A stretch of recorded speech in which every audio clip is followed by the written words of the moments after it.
Our next guest, Edwin Cartagena. Edwin has a great story. Edwin is a multifaceted individual. I had the pleasure of meeting with Edwin yesterday for a couple hours. It was supposed to be a quick meeting, but that didn't happen. We went from Puerto Rico to life to United New Bedford, and we're going to try to get as much of that in over the next segment.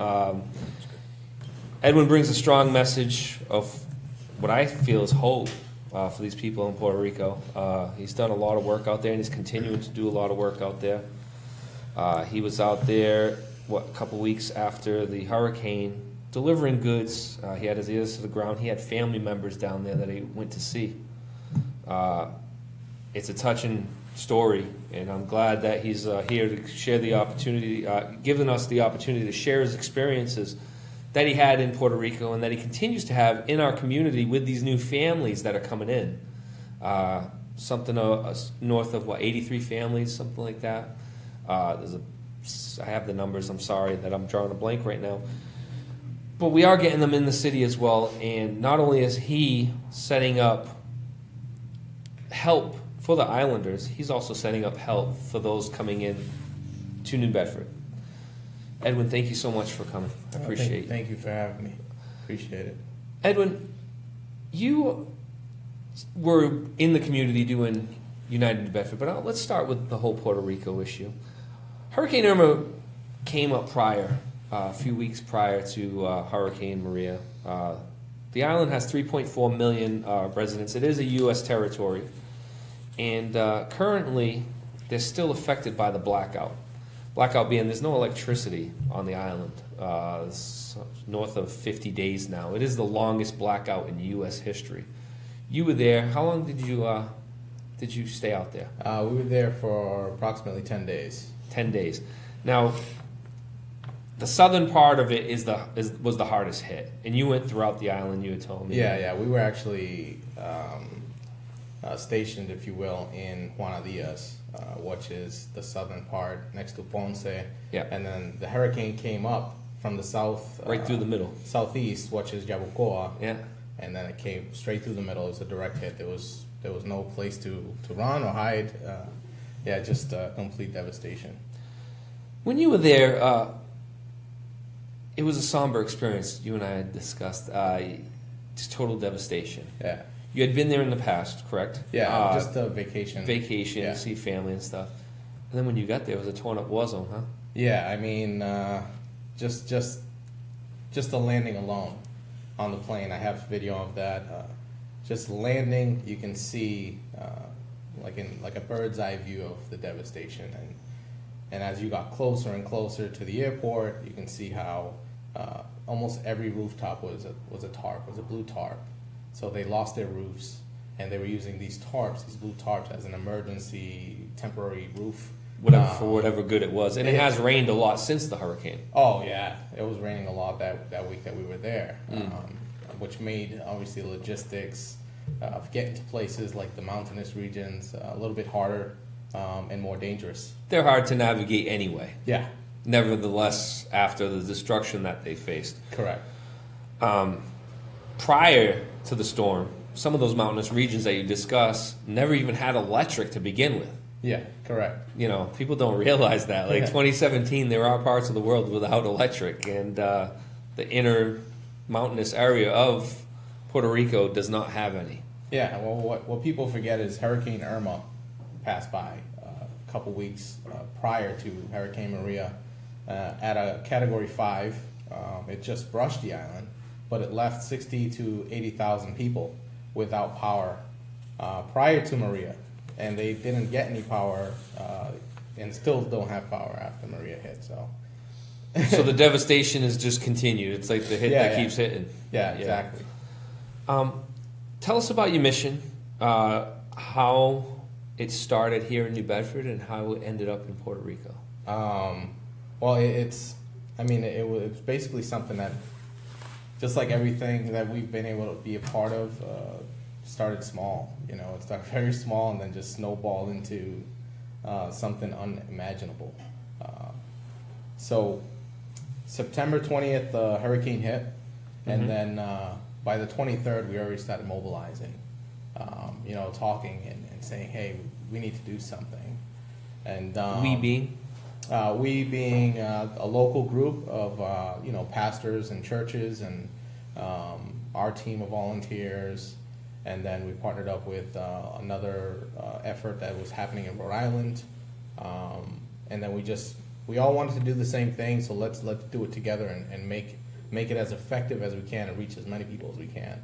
So to give you context of how big the effort snowballed into, we collected between 200 and 300,000 pounds of water, food, and supplies. That includes medicine, batteries, flashlights. I mean, you name it, everything was there. That's amazing. In partnership also with the Bedford Police Department, we did a food drive at the headquarters. Yes. So we're very grateful with the Chief Police, Cordero, and Detective Gene Forts, who helped us get that done. Gene's a friend of mine. He's a good guy. And I saw you guys, again, going for round 2 the other day on Facebook. But before we get to that, when you were down there, you hear on the national news, it's America's fault, what's going on down there, and stuff's not getting done properly, and roadblocks are being hit because there's millions of pounds of goods that are just sitting there with politicians yelling at each other and union people yelling at each other. Like, what's going on? Like, why aren't these supplies getting out to their people? You and I were talking about a toy drive for these people. And within 20 seconds, we said, that'll be a bad idea. They won't get the gifts until February, for Christmas.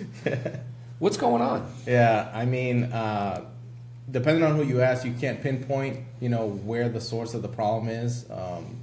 Obviously, when nothing's getting done, I mean, I'd like to look everywhere and just, hey, you know what? I don't know what they're doing, but we got to figure out a way. Yeah. And that's what we've been able to do. But in regards to what's going on over there, it was something that scared us because we were like, we got all this stuff and we're trying to get it to Puerto Rico. And so we were worried about those logistics once our shipment arrived on the ports. Is it going to be held? Is it going to be confiscated? Like, what's going to happen? Yeah. There was rumors about taxes on shipments after they arrived. So I don't know how true they are, but if you're paying taxes on donated goods, then maybe that's why people weren't receiving the shipments, because they can't afford to pay taxes on free stuff. Absolutely. So, I mean, there's different things that you hear. I can't confirm it, but obviously that would have to do with the local government. Yes. And also, I think a lot of it had to do with the, it's escaping me right now. I think it's the Jones Act. Yes. Which also put a lot of red tape on getting certain shipments over there as well. So, well, it opened up shipping from other nations. Exactly. It opened the port up. Yeah. So it is a U.S. territory. To just the U.S. vessels. But at this point, let's be honest with you. The amount. I mean, you raised 300,000 pounds of goods. That's New Bedford. That's Edwin Cartagena and his buddies and some pastors and some police officers and the community itself. Got together. That's just New Bedford. Yeah. There was millions and millions, billions of pounds of U.S. goods that were being held up.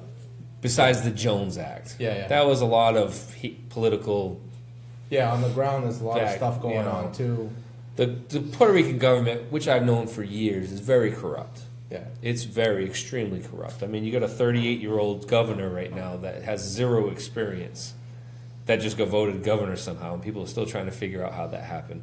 You have one of the most corrupt electric companies, Prepper, I believe it's called. Prepper, yeah. They've been robbing their shareholders for years.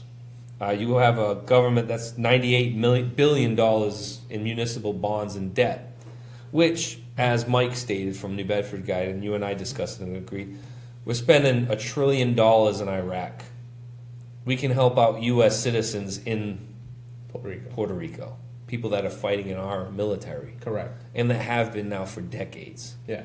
So I don't agree with that at all. The whole concept that, we shouldn't bail them out. Well, it's not them. They fight for us. Yeah. And a lot of these people that are saying them are also people that have never signed on the line the commitment to serve in the military, where hundreds of thousands of Puerto Ricans have throughout history of the United States. Since approximately World War I. Exactly. So to me and to Mike himself, like we discussed it, and it's just crazy. Yeah. It's absolutely crazy. You are a U.S. territory, and you need to be treated. It's an antiquated system the way you guys are treated.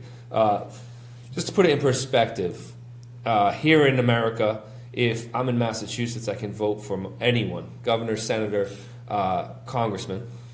But if I were to move, I'm a U.S. citizen born in Massachusetts, but if I were to move to Puerto Rico now, I would only be able to vote for a governor. I would have no representation in Washington, D.C. Yeah. That's just to lay it out. Some people don't realize the dynamics of it, and it's absolutely nuts. But I can sign my name up and go join the military. Yeah, correct. Let's pay the $98 billion. You know what I mean? Get these people out of debt, which I think is going to happen now. It makes no sense, especially when we're spending $1 trillion in Iraq. Correct. I know Puerto Rico doesn't have oil, but that's not the point. Now we're looking at 6,100 telephone poles and about 5 months to restore electricity. Is that what you're hearing down there as well? That's what I read. How does that sound? I don't know, man. I think things will look a lot more differently on the ground. Obviously, you got the metro areas that have power, and it's not even stable. Just yesterday, I think they lost power, and it's going to take 12 to 18 hours to restore it. And we're talking about like the equivalent of like Boston. You know, it's a big city that's still struggling with having stable power. So let alone the mountain region where we've been, and they have nothing. You know, it's going to take them, who knows, a year, maybe more, to get power. Jeez. And without power, you can't. Without power, you can't do anything. Right now, they're having trouble because a lot of people, use credit cards, for example. Yeah. Their banks running out of money because people aren't used to using cash anymore. Yeah. Without electricity, you have to use cash, and now banks are running out of cash because they didn't have it on hand because they weren't ready for this to happen. You know what I mean? I've been seeing a lot of it. It's nuts. So you're down there. You're in Puerto Rico. You're handing out all these goods, and you're seeing the devastation. Who did you see down there? Family, friends? We got to see family towards the end of the mission. We got to visit approximately, I think, 10 different municipalities across the island. I think we drove maybe 5,000 miles or so within a matter of days because it was just nonstop.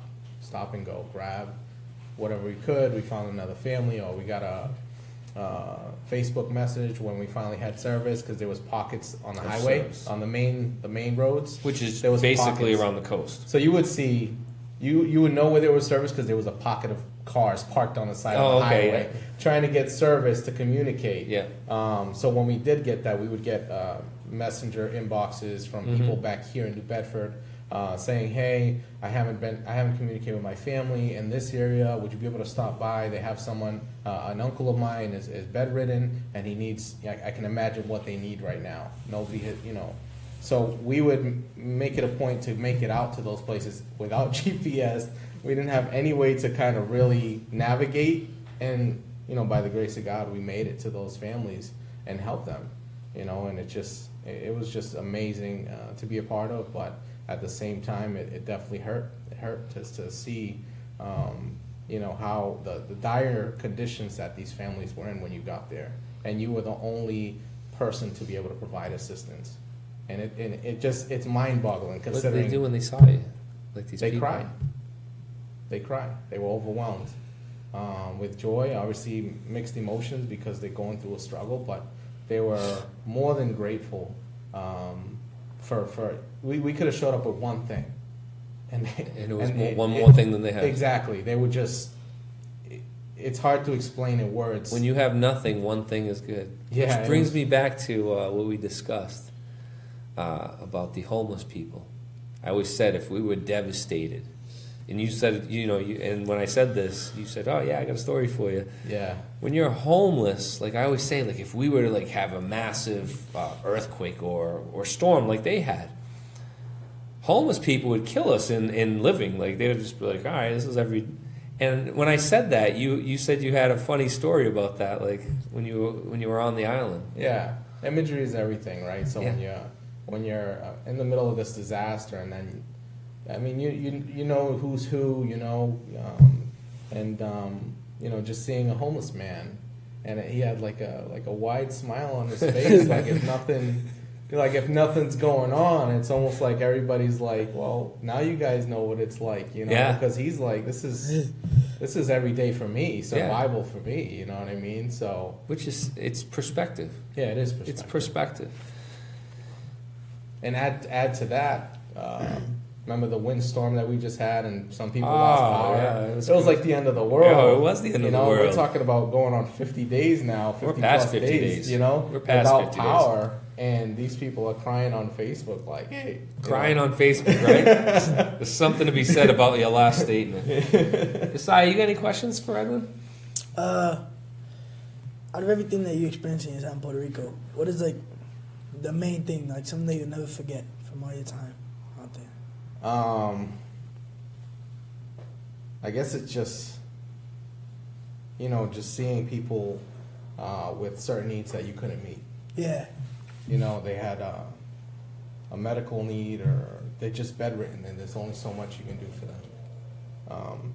Obviously, it's good that we were able to provide water and food and, you know, light, but like for a good example is this one family we met in Manatí. They had it was an uncle of someone we know from New Bedford, and we made it a point to go visit them. We were able to help them, but we found out, like, I think it was at the beginning of this week or late last week, I don't remember, but we found out that he had passed. And we had plans for this second trip to bring them a generator because he needed power, you know, because of his condition. So, you know, not being able to go back, just thinking like, what if you would have made it on time? Mm-hmm. You know, it just, you know, you think like a human, you think like, what if that could have been life-saving power? Yeah. You know what I mean? And so, you know, those things that I know we did what we could, you know. Of course. But, sorry. No, you're good, man. You know, it's just tough. It's tough to know that you were there. You spent time with the person, and They're not there. and they're not going to be there when you go back. And you had a plan. You had a mission to go back, like intentionally. You know, we sat in line to get a generator. You know, it was a hard task just to do that, but you did it with the intention that you're going to go back and meet these individuals with these dire needs and provide life-saving power. Don't put the blame on yourself for that, because it happened, and like that's tragic. But when he passed, I'm sure that you crossed his mind. Like, you were probably the last person to help him before he passed. So, like, remember that too. Like, don't think about the negative, because you impacted his life greater than you could imagine. Thank you. Isaiah, you are a wise young man. You surprised me, even though I wanted to smack you around this earlier. Me and Isaiah had a brotherly fallout earlier. Yeah. It wasn't a fallout. Just a big brother moment. Yeah. You know. I hate that for you, because a lot of people wouldn't take the time to do what you did, and then you had to come across that failure. You feel like, you know, shoot, I couldn't get there in time. You know, that's what a lot of our first responders feel like. You know what I mean? Yeah. Could I have gotten there quicker? You know, what if I didn't do this? Or what, you know, I could have saved that person. But man, that's out of your control. Yeah, I know. It just, you're a man of faith. You know, there's nothing you can control. Emotions are emotions. I get it. Trust me. The other day I was going to cry because this knucklehead. You know what I mean? Sometimes it happens. But, you know, you did more than what most people did. You know, what you saw, we were discussing, like, coming home after, and, like, being, like, feeling weird. Yeah. Like, it's PTSD, you know what I mean? You went through a traumatic situation where you were dealing with some traumatic stuff, like watching, especially stuff like that. Yeah. That doesn't go away, you know? You were out there, you had told me a little bit of background, and throughout your campaign, you had discussed it. You know, you grew up with your dad's situation or whatever. Yeah. Tell us about your reunion. Well, that was very significant to, like, I guess, like a backstory to this whole Puerto Rican trip. My dad, had issues with alcohol and drugs, which caused a lot of issues in the house. I don't even remember meeting him at a young age. I know that by the time I was old enough, like 4 years old, where I can remember the last traumatic experience at home, he was already gone. And we had a stepfather, very abusive. My mom, got caught up with addiction to crack cocaine and stuff like that. So the last memory, it's like I don't have any memories of my father. I do of my stepfather. It was very abusive. And that day that we left my mom's house to my grandmother took us in around 4 years old, and that was in Brockton, Massachusetts. So my dad was never there. I met him again when I was 12. We got sent to Puerto Rico. That was a whole nother thing in itself. I never met the guy in my life. I've seen him in pictures, didn't know him. And then here, I had a lot of separation issues. Yes. So that's the first time we met. But it was like, just kind of like a generic, thing. And then fast forward to a few years ago, I come to faith and my life changed. I learned a lot about forgiveness and not carrying things. I forgave my parents, for the decisions they made. They were in a tough spot. And I know that now. I didn't know that back then because I thought, I was entitled to have a dad, entitled to have a father, a mom. So because of the issues in Puerto Rico prior to the hurricane, I had moved my father and his girlfriend here to live with us to help them get on their feet because he's older, he can't work, he's not on any benefits or anything like that, he needs help. He lives in the mountains, he's away from everything. And 3 months he lasted because he has his own issues, maybe with his dad that I'm not aware of, but it's evident. He just took off. And it just... So you brought him here to help him, and he took off, and he didn't even say goodbye. So it was almost like that old wound just reopened, and it was very fresh. My kids were affected by it. When I come home from work and my daughter's on the bed that we bought him, crying herself to sleep because he's gone, and that was her grandpa. It's like, it made me mad, but then fast forward to now when they're in a disaster zone, in a humanitarian crisis, it's like, go back to that forgiveness, because that's what frees me, and it'll free him. And so that was kind of like a backstory to this whole mission where I was able to go there and still love him in a way that he was never able to love me. So just to let the folks know, Edwin was out there handing out goods, and this man, his father, was out there in need, and Edwin actually gave him a care package along with the others. Yes. In that barrio, we were able to serve upwards of 200 people. And your dad being one of them. And my dad being one of them. Now you knew he was going to be there? Yeah, I knew he was going to be there. A cousin of mine worked in San Juan, where there's unstable power, but there's service and stuff like that. So prior to going to Puerto Rico, I was able to communicate with him through Facebook. And then we were able to work out logistics where they sent someone to where we were stationed in Juana Diaz to guide us because the GPS wasn't working. Yeah. So we needed a guide, and it was like, because of the landslides and everything, it was about an hour and a half to 2 hours to get there. Crazy. Been in touch with him since? Or? No, there's no communication still. He's in the mountains. There's nothing. Yeah, there's nothing. Yeah. It's rough there to begin with, like I said earlier. Yeah. So now you're back in New Bedford. You're part of United New Bedford, but you're also still helping these people during this humanitarian crisis. Oh, yeah. You are gathering goods again. I see you on Facebook. Yeah. Doing your thing. Finding generators wherever you can. Yeah. Back when you were trying to get them when we needed power for a couple hours. We were having a humanitarian crisis in New Bedford. You're doing all that, and you're also helping these families coming from Puerto Rico to New Bedford. Correct.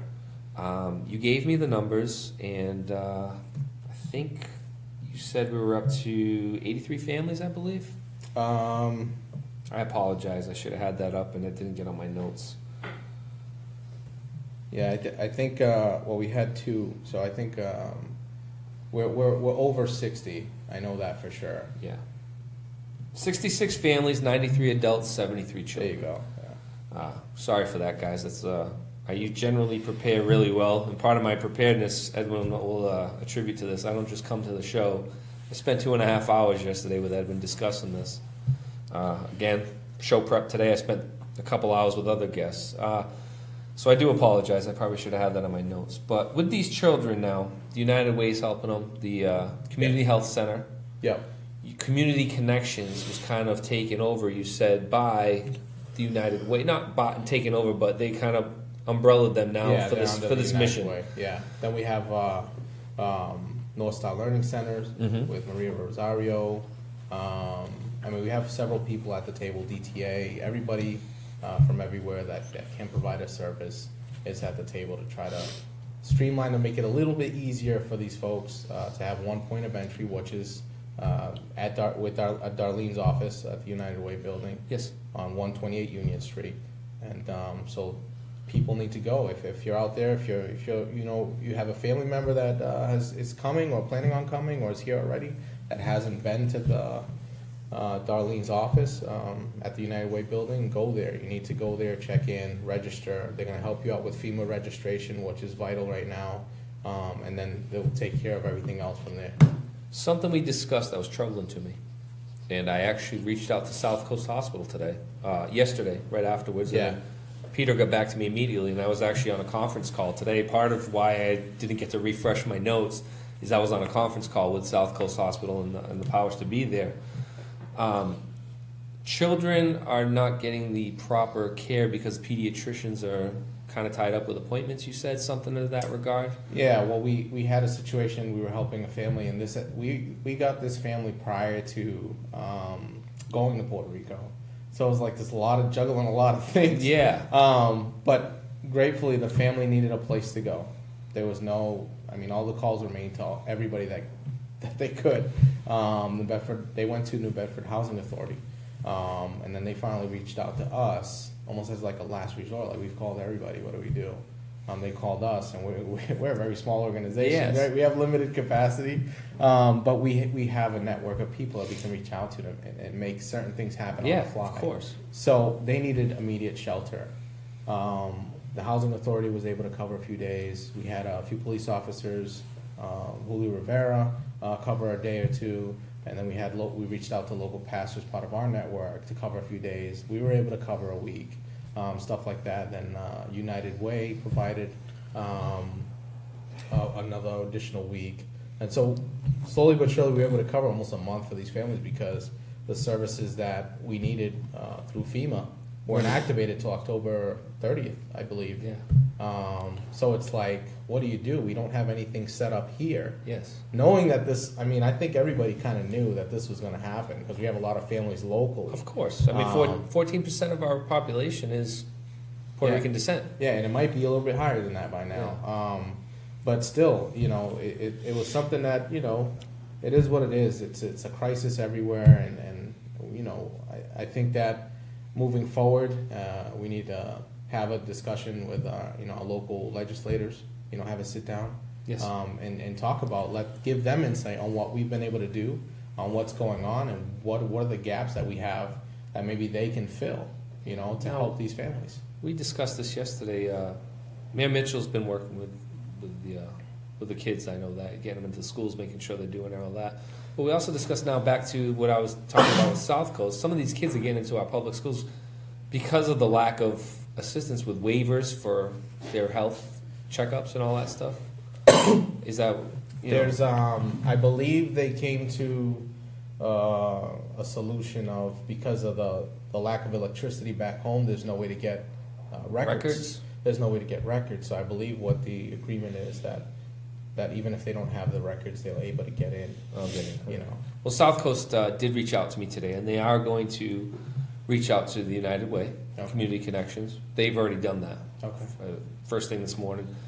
They're going to make sure that anything they can do as far as providing all these children with proper checkups, and getting all their forms filled out for school, they'll take care of it immediately. Yeah, so that's huge because like I said, the local. I'm part of your new network now. They're kind of filled up. They're not taking any new patients, and then you got all this influx of families. South Coast reached out. You're good. Yeah. And Dr. Mike Roach, I discussed some stuff with him today. Okay. And he's willing to help too if you need more help. Cool. Now let's move on to what's next.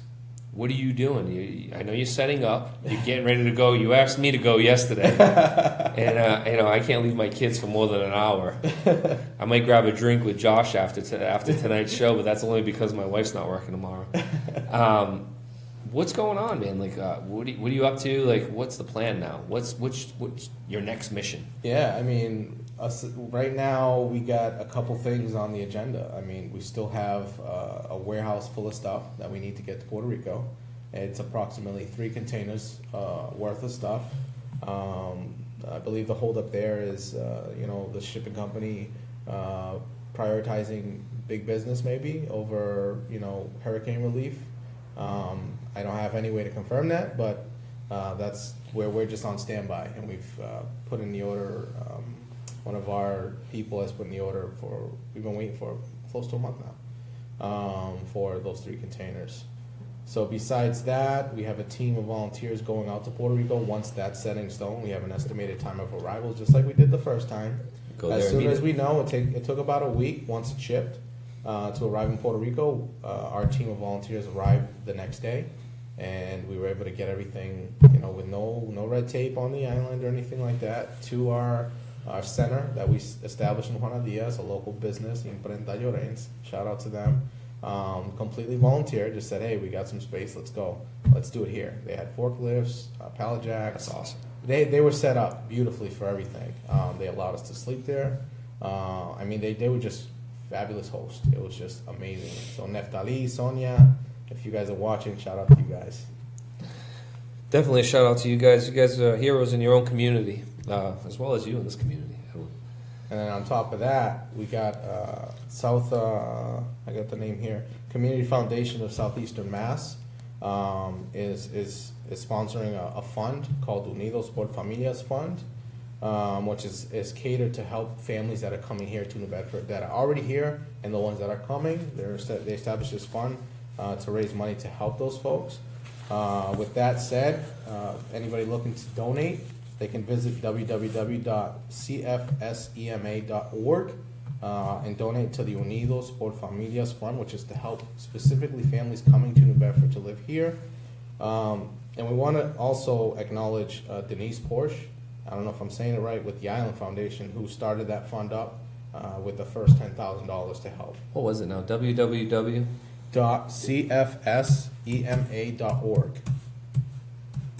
Putting that up right now for and everybody. we're also working together with the Community Foundation, Gifts to Give. This is a save the date. The flyer's not ready yet. I think I mentioned it to you yesterday. Yes, you did. The fundraiser that we're doing, an event on December 16th, so save the date. It's going to be at Gifts to Give. And we want to thank Jim Stevens and his team. They're going to host it. They're covering all the expenses of the food and everything like that. Tickets are going to go for $50. We're looking for sponsors. We need the corporate tables are going for $1,000. We're trying to raise as much money as we can get because we need. For those that don't know, there is a gap between. There's like a kind of waiting period between arriving here to when you can actually get services, and we want to be able to give these families something to kind of hold them off in that gap. To provide the basic essentials. Because there is a gap. Yeah. There's definitely a gap. That FEMA comes, but they don't give you cash right away. And in all fairness to them, I know they're swamped. Texas, Florida, Puerto Rico. Gosh. So it's crazy. FEMA right now is going crazy. just the setup they have going on right now in Puerto Rico. Never mind the stuff they're still working on in Texas. The head actually went from Texas, took off, and now he's spearheading Puerto Rico. You could tell the guy hasn't slept in months. Yeah. Now, something I want to talk about is our local leadership. From Mayor Mitchell to Representative Cabral to Senator Montigny, has anybody reached out to you or your organization to help out their constituents, their new constituents too, and just in a humanitarian way, just, hey, let me, whatever you can do. Have any of these guys reached out to you? No, nobody has reached out to me. I've tried to reach out to a couple people, but haven't really gotten anywhere regarding that. You know, trying to get support, whether it was with trying to help get this stuff to Puerto Rico, to trying to get some kind of help or something established here for the families coming here. So you've reached out to them specifically, and none of them have gotten back to you on this? Basically, yeah. You know, we're trying to get, like I said, we need to have a sit down with these folks. They're the ones that can move this ball forward. I know that Mark did a lot of work in Haiti, and I'm proud of him for it. And he's shown everybody the pictures multiple times, so maybe he can help out the Puerto Rican community as well. I hope somebody can get out to him and pass the word along, Senator Montigny. Please help out, just like you did in Haiti. These people are devastated, and maybe there's something you could do on a statewide level. You know, you have a further reach than Edwin or United New Bedford does. So yeah. Maybe yourself or Representative Cabral can get out and do something, you know, to help Yeah. out. You know, hopefully they will. I'm sure they will. I got faith that somebody will get to the area and get this going, because it is important. You know, Yeah. it's not going away. No, it's not. It's going to take a while. Edwin, we're going to move on from Puerto Rico because we're at 8:20 right now. Okay. And we are going to come back because you're going on another mission, and we're going to plug you when you do your fundraiser. I'd like to have you on again Okay. prior to, so don't think I'm cutting Puerto Rico short, because that's not the case. We are going to continue to do this because I want to keep pushing on it. It's easy. It's like, what's the next tragedy? What's the next tragedy? It's like Yeah. I started off the show with the shooting. Yeah. When's the next shooting? You know, you kind of forget about the last one already. Yeah. You know what I mean? And it's sad, and we don't want to do that. But I do want to talk about United New Bedford. Okay. I think it's a great little organization. You and I discussed it. I didn't really know much about it, to be quite frank. It's faith-based grassroots organization. Tell us a little bit about it and how it started and how you got into it. Well, I had lost my job, which I believe was due to my beliefs, my faith. I think it was 2012, and had a lot of time on my hands. There was a lot going on in the community, and I kind of felt like, what is it that I can do about any of this? You know, I was very critical, but never really did anything to kind of change anything. So it's almost like that moment, I don't know, like where I woke up and, you know, God just told me, you know, you need to do something. Like, you're complaining about people, but what are you doing? You know, it's almost like a gut check. Yeah. It's like a gut check. I'll tell you what, I feel the same way with this show, man, to be honest with you. Yeah. It's been a gut check. I know the feeling. Yeah. Like, once you get here and you're like, you better do something with it. Yeah. Take you, you know, be part of something, you know, do something. I understand that Yeah. feeling. I never knew that feeling. It's a good one, but it's a bad one, because it basically is telling you better do something, man. Oh, you yeah. haven't done enough. Yeah, exactly. You know? And so it was never, you know, envisioned to be an organization. It was just an idea. Let's bring people together. Let's do a prayer walk. Let's bring the community together. Let's pray. So we would pray at City Hall and march up to Buttonwood Park. And then once we got to Buttonwood Park, we said, what are we going to do here? Like, we got all these people. We prayed. Let's have some kind of victory. Let's celebrate, you know, in faith, everything that we have prayed to be in existence. And so it turned into that. And so slowly but surely we had the God Belongs to My City prayer walk. And then we would enter into I Love My City at the Buttonwood Park. Yeah. So it's been like that for the past, I think this is the 4th year that we just had. Yeah. We had 3,000 plus people for a free event. I mean, and it's just community, all walks of life coming together, you know, and just having a great time, enjoying each other's company. I mean, at the core, it's about being one.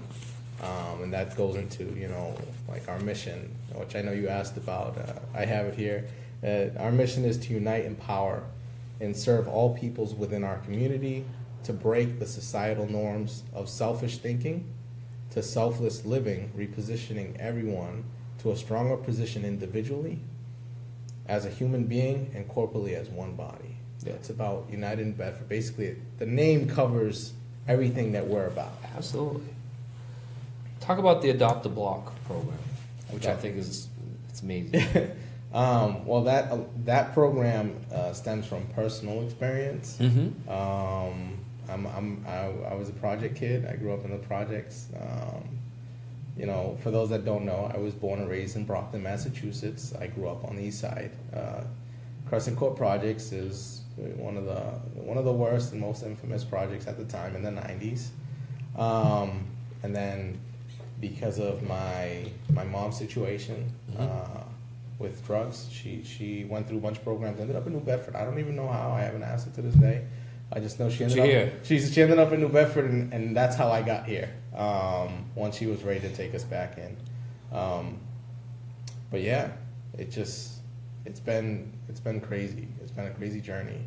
You know, every day I think about it, and just everything just goes like, wow.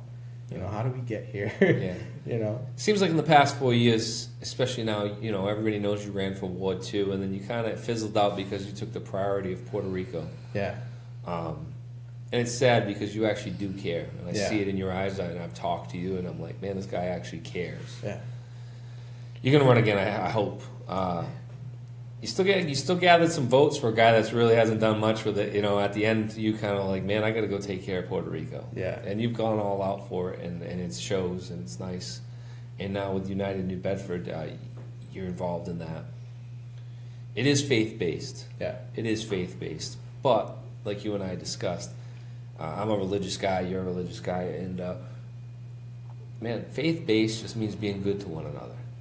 You know, some people are scared by the whole religious thing, you know what I mean? And I never push my religion on anybody, but I can promise you one thing, at church we're not talking about doing anything negative. It's just trying to help and love one another and respect one another.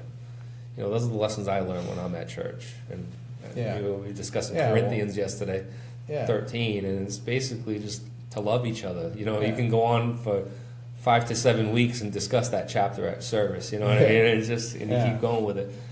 So don't get turned off by the faith-based guys. You might just give it a chance. You know, you might find something you're looking for. You know, United New Bedford's a good program, and what we did discuss is the need for your website to push this. And I want to do this. I want somebody out there today to help you guys. You said your website, because I said, hey man, can I plug your website tomorrow? He said, well, we're not there yet. We're using our resources for other things. You know, I want to be able to find somebody tonight that'll help you with your website. You know, so if anybody watching out there and you want to, you know, use your skills to help a good cause, reach out to Edwin. He's easy to find on Facebook, you know. And if you have any questions, Chris at newbedfordguide.com, and I'll guide you the right way. Because what his website entails and what he's looking for is a roadmap to help. Resources for the community to get help in any fashion. You want to basically, hey, I'm this and I need that, and here it is. Yeah. And United New Bedford wants to provide that for you. So if you could help out with that, you know, it'd be greatly appreciated. New Bedford Guide followers. What's the next move for United New Bedford? We want to close. We want to be able to help finish this chapter of helping Puerto Ricans in Puerto Rico. And here. And here. We're still, it's twofold. It you is. know, and that was part of the build up to this help is we knew we had folks here that had families without communication in Puerto Rico. So when we went, it was a twofold mission. It was to help people there, but to provide hope for people here. You know, we were helping. Well, you were bringing here. home information. We were for people that couldn't get. We were taking videos of family members. We were making phone calls via satellite. You know, different things to provide that hope. You know, that speaking to your family member would give, you know, and we were able to do that, so it was great. Anything you want to close out with? Everyone, we've got 2 minutes left. It's now 8:30, my show. This is the longest show in history of our show. Sai's got to go to bed soon. He's got school. No, you don't have school tomorrow. No school. Oh, man. He's staying out tonight. Yeah. All right. Edwin, finish us off. What do you need to relay to the people about both missions, United New Bedford, as well as the mission you have to help the people of Puerto Rico and the people now in New Bedford from Puerto Rico? Yeah, well, it's just people, if I can encourage you to, you don't have to go all the way to Puerto Rico to help someone. You know, you don't have to go too far. There's someone outside your doorstep or, you know, wherever it is, just try to do something right by someone else. You know, let's get out of that mentality where it's all about me or I'm going to get mines. Like, you know, most of us are richer than, like, I don't know, 80% of the population on the earth, you know, or 90%, whatever it is. Yeah. So what we take for granted, someone else is praying for. You know, someone else is praying right now for the light that we're taking advantage of, you know, to do this show, the power, everything. Someone is actually crying right now to have that, you know, just power, you know, for their kid's asthma machine, as basic as that, you know, you name it, whatever it is, like, we're taking for granted what someone else is praying for. So just be mindful of that. Be more open to speak to people, take time, like what you did yesterday. I appreciated that. You know, not too many people sit down and talk and just let things flow. It's always like, oh, well, I got a new meeting, or I got to go there. I had things to do, man, but you took the time. You took the time. I'll be honest with you. The past few months have been a whirlwind. Yeah. Me personally, I told you, you know, this knucklehead doesn't get it yet. But I brought him up and how much he's changed me. Yeah. You know, and how much I see now, and I'm starting to see our blessings that we take for granted. People are dying for, you know. Yeah. And that's why every week I come on here and I'm trying to, like, what cape am I going to wear today? Who am I going to try to help? You know what I mean? And that's why God's given me this platform. I'm going to try to roll with it. Yeah. I'm going to inform. I'm going to hold people accountable. But at the same time, we have to help people. Yeah. Christian Farland and I had discussed something. I actually have a meeting with Christian next week. He brought something up, and I co-signed on it. Like, if we just help do one good thing as a resident of New Bedford or Greater New Bedford for our neighbor or anybody a week that we normally wouldn't do. If everybody just did that, man, imagine what we'd do here. How special that'd be. You know, just be nice to somebody, or just, you know, be kind and listen. Like, I didn't even realize yesterday that you thought it was cool that I sat down. I thought it was cool. I learned so much, man. You know what I mean? Yeah. I found a perspective from somebody that came from nothing, that just wants to give now. Yeah. And you still don't have as much as a lot of people do. I'm actually in the middle of the house we're at, sold. And if we don't find a place, who knows what's going to happen? We might need the help that we've been trying to offer everybody. You know? Yeah, it's crazy. That's what we're in right now. But it cannot stop us. It's not going to stop us from doing what needs to get done. You know what I mean? It's amazing what a man of faith can do, man. Most guys would be like, "Hey, Chris, I can't be there tomorrow, man. I gotta discuss this. I'm worried about, like, where I'm going to live next week." And here you are. Yeah. Here you are. And why is that? Because you're being a voice for the voiceless right now. You know, and being here, it's giving hope to people, both here and there. And I'm sure there's somebody watching with some limited connection in Puerto Rico right now because they're friends on Facebook or a family member. You know, it's giving them hope to see someone pushing for them, championing their cause all the way, 1,000-mile away from Puerto Rico. You know, with the facilities and the capabilities we have, I'm going to use it. You know, Yeah, I'm not absolutely. going to take it for granted. I'm going to use it to bless someone, whether it's here or Puerto Rico or wherever it is. That's awesome. Thank you so much, Edwin, for Oh, all you do. And thank you. like I said, we're going to get back before the 16th. Save the date, guys. We're going to try to get that Gifts to Give fundraiser. We'll give it some airtime. I think I'm recording on the 16th. Maybe we can work on doing something remotely from there, Josh. I don't know. I don't know if we have the. As long as you get a strong signal, we can work the show right from there. And I think that might be something we want to try. Yeah. Everybody, I got to let you go. It's 8:33, about a half hour past where we're supposed to be. We'll get you in the week prior. You know, we're going to keep discussing Puerto Rico because people have a short memory. Okay. You know, people do have a short memory. And people also have a short memory about everything else we've discussed. I'm going to keep, batting it down. And you're part of the team now. Everyone, I reach out to all my former guests all the time, and it's like trying to maintain, you know what I mean? Yeah. I'm trying to still work with Jen and make sure, I'm recommending Ashley to people. And Shayla, I'm going to check on her to make sure that she's getting strong so she can start doing her thing for, her cause about helping people that are without work that have cancer, you know what I mean? I want to just continue to do this and grow the brand, and make a family out of this. Yeah. You know what I mean? I'm Now sure you're part of it. we all appreciate what you do. And I know I can go to you now and I can ask you for something. Yeah. And just like I reached out to South Coast, we're getting it done. Yeah. Guys, thank you so much. Thank you for your viewership. I do appreciate your time each week that you take. I wish I could be a little shorter on my words and discussion and keep it down. Josh is going to kill me today. I went way over. You have a message from John on there. From who? I don't even see it. I got a message from somebody, I was told. Your past guest. Jen? I don't see it. Oh, John. John.